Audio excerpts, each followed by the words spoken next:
ఈరోజు సమావేశాలు పెట్టి అభ్యర్థుల్ని ఖరారు చేయమని చెప్పేసి కూడా ఈరోజు వారికి నిర్దేశం ఇవ్వడం జరిగింది. 3 దఫాగా ఉన్నాయి కాబట్టే ఒకటి జెడ్పీటీసీ, ఎంపీటీసీ, సర్పంచ్ల ఒక ఎన్నికల సందర్భంగా ఈ 3 ఫేజులు ఒక ఏదైతే ప్రయాణం ఉన్నదో ఆ మూడిట్లో కూడా జిల్లా అధ్యక్షులు, మండల నాయకులు, అదేవిధంగా జిల్లా నాయకులందరూ కూడా కలిసి మా ఒక క్యాండిడేట్స్ని ఇప్పుడే సెలెక్ట్ చేసేటటువంటి ప్రాసెస్ కూడా స్టార్ట్ అయిపోయింది. ఈరోజు కరీంనగర్లో దానికి సంబంధించినటువంటి ఒక మీటింగ్ కూడా జరిగింది. మిత్రులారా, ఈ బీఆర్ఎస్ పార్టీ, కాంగ్రెస్ పార్టీ రెండింటికి కూడా స్థానిక సంస్థ ఎన్నికల్లో ఓట్లు అడిగే అధికారం నైతికంగా లేదు వాళ్ళకు. ఏ బీఆర్ఎస్ పార్టీ అయితే 10 సంవత్సరాలు మన రాష్ట్రాన్ని పరిపాలించిందో, మొత్తము స్థానిక సంస్థల్ని నిర్వీర్యం చేసినటువంటి పార్టీ ఏదైనా ఉంది అంటే అది బీఆర్ఎస్ పార్టీ. కేంద్రం నుంచి రకరకాలైనటువంటి పేరు మీద వచ్చిన నిధుల్ని దారి మళ్లించి గ్రామీణ ప్రాంతాన్ని ఈరోజు ఎండబెట్టారు, గ్రామీణ ప్రాంతాన్ని అభివృద్ధి లేకుండా చేశారు. అదేవిధంగా గ్రామీణ ప్రాంతాల్లో వారి సమయంలో అనేక మంది సర్పంచులు బాధపడి కొంతమంది ఆత్మహత్యలు కూడా చేసుకున్నటువంటి పరిస్థితి మనం చూసినాం. ఈరోజు 12,500 పై చిలుకు మన గ్రామ పంచాయతీలు ఉంటే మన రాష్ట్రంలో, మీరు ఈరోజు ఏ గ్రామ పంచాయతీ కూడా మీరు అడగండి తాజా మాజీ సర్పంచ్ అని, వాళ్ళు పడిన యాతన, వాళ్ళకు బిల్స్ రాకపోవడం, వాళ్ళకు వచ్చిన నష్టము, వాళ్ళకు వచ్చిన కష్టాలు ఈరోజు వాళ్ళు చెప్తారు. మీకు నా దగ్గర చాలామంది సర్పంచ్లు వచ్చారు. ఆ రోజు ఉన్న రూలింగ్ పార్టీ సర్పంచ్ కూడా నా దగ్గరకు వచ్చారు.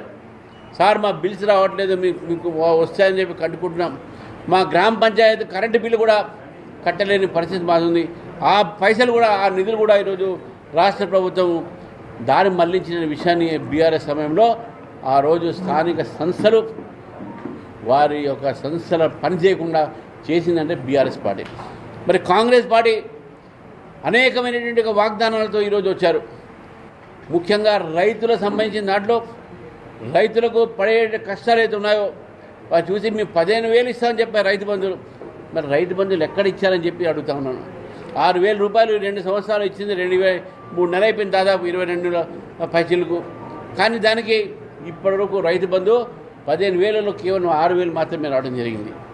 కానీ అదే ప్రధానమంత్రి నరేంద్ర మోదీ గారు ప్రధానమంత్రి కిసాన్ సమ్మాన్ యోజన కింద 32 లక్షల రైతులకు ఈరోజు తెలంగాణలో 6,000 రూపాయలతో వారికి ప్రతి సంవత్సరం కూడా ఎప్పుడు కూడా తప్పకుండా వాళ్ళ ఒక అకౌంట్లో పడతా ఉన్నది.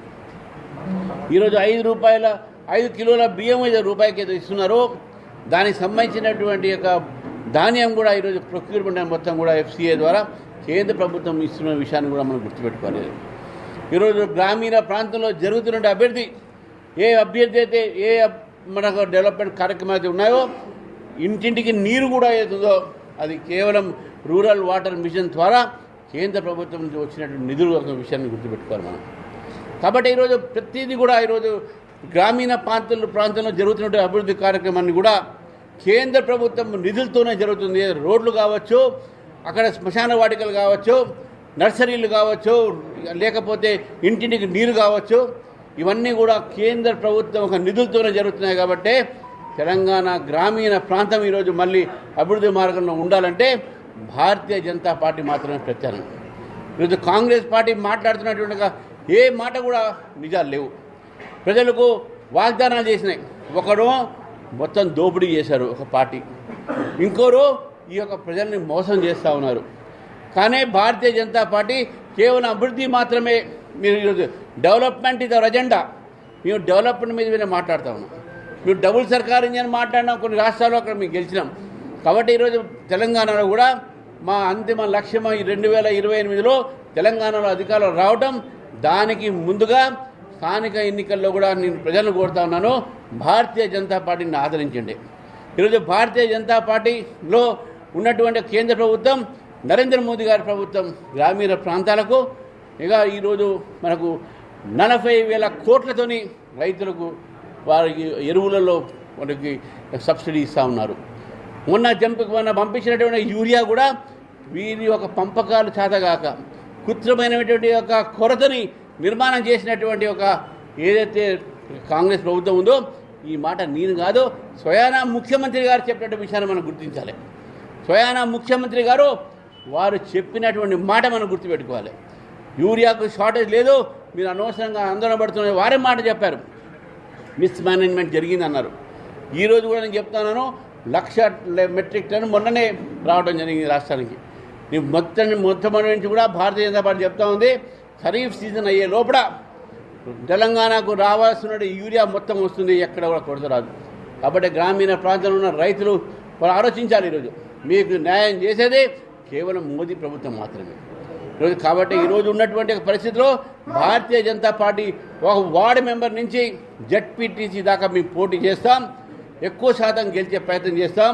నేను తెలంగాణ ప్రజలను కూడా మీ ద్వారా కోరుతా ఉన్నాను. ఈరోజు 12,600 ఏవైతే గ్రామ సర్పంచ్లు ఉన్నారో ఇక్కడ అందరికీ కూడా భారతీయ జనతా పార్టీని మీరు గెలిపిస్తేనే కేంద్ర నిధులు నేరుగా మీకు వచ్చే ప్రయత్నం మేము చేస్తాం. మీకు ఫైనాన్స్ కమిషన్ ద్వారా రికమెండ్ చేసినటువంటిగా ఏదైతే స్థానిక సంస్థల్లో రావాల్సిన నిధులు కూడా ఈరోజు భారతీయ జనతా పార్టీ మాత్రమే ప్రయత్నం చేస్తుంది. ఈ బీఆర్ఎస్ అదేవిధంగా కాంగ్రెస్ పార్టీ కేవలం అవినీతిలోనే వాళ్ళు మునిగున్నారు, కానీ అభివృద్ధి కార్యక్రమాల గురించి వాళ్ళు ఆలోచించట్లేదు. ఈరోజు తెలంగాణ బాగుపడాలంటే, తెలంగాణ గ్రామాలు బాగుపడాలంటే భారతీయ జనతా పార్టీ మాత్రం ప్రత్యామని చెప్పేసి కూడా మీ ద్వారా నేను తెలంగాణ ప్రజలకు తెలియజేస్తున్నాను మిత్రులారా. ఈరోజు స్థానిక ఎన్నికలు రావడము ఇప్పటికే ఆలస్యమైంది. భారతీయ జనతా పార్టీ ముందు నుంచి చెప్తా ఉన్నది, మీరు రిజర్వేషన్ చేస్తే మేము సపోర్ట్ చేస్తాం, మీరు నోటిఫికేషన్ చేస్తే మేము సపోర్ట్ చేస్తాం, మీరు చట్టాన్ని సవరణ చేస్తే మేము సపోర్ట్ చేస్తాం. కానీ ఈరోజు మీరు తీసుకువచ్చినటువంటి సవరణ అప్పుడే చేస్తే ఏమయ్యేది మీకు? ఈరోజు ఇచ్చిన నోటిఫికేషన్ స్టార్టింగ్ చేస్తే అయిపోయేది కదా. సర్పంచ్ కాలం అయిపోయి ఎన్ని రోజులు అయింది? ఎంపీటీసీలు జెడ్పీటీసీలో ఒక టర్మ్ అయిపోయి ఎన్ని రోజులు అయిపోయింది? ఎందుకు మీరు ఆలస్యంగా పెడతా ఉన్నారు? మీకు పెట్టాలని చిత్తశుద్ధి లేదు కాబట్టే ఈరోజు ఇంత లేట్ చేశారు. హైకోర్టు చెప్పినందుకు 3 నెలలు పెట్టమని మీరు పెడతా ఉన్నారు, లేకుంటే అది కూడా మీరు పెట్టకపోయేది. కాబట్టి స్థానిక సంస్థల్ని రాజ్యాంగబద్ధమైనటువంటి ఇది మ్యాండేటరీ 73, 74 సవరణ ప్రకారం, రాజ్యాంగ సవరణ ప్రకారం మనకు స్థానిక ఎన్నిక జరిగితేనే మనకు కేంద్రం నుంచి స్థానిక సంస్థలకు రావాల్సిన నిధులు వస్తాయి. కనీసం దానికోసమైనా మీరు ఎన్నికలు పెట్టాల్సిందే. ఇప్పుడైనా పెట్టారు, చాలా సంతోషం. భారతీయ జనతా పార్టీ బీసీ రిజర్వేషన్కు కట్టుబడి ఉంది. భారతీయ జనతా పార్టీ ఈరోజు ఈ ఎన్నికల్లో ప్రజల ఒక మన్నన పొందడానికి, ప్రజల ఆశీర్వాదం మేము తీసుకోవడానికి మేము మొత్తం కార్యకర్తలందరూ కూడా గ్రామాలకు వెళ్ళి ఈరోజు ప్రచారం చేస్తాం. మేము అన్నీ కూడా పోటీ చేస్తామని చెప్పి కూడా తెలియజేస్తున్నాం మిత్రులారా. ఈరోజు వార్డు మెంబర్ నుంచి జెడ్పీటీసీ దాకా చేస్తూ మరొకసారి మీ ద్వారా తెలంగాణ ప్రజలకు భారతీయ జనతా పార్టీని ఆశీర్వదించాల్సిందిగా కోరుతూ మీ అందరూ కూడా మరొకసారి విజయదశమి శుభాకాంక్షలు తెలియజేస్తాం.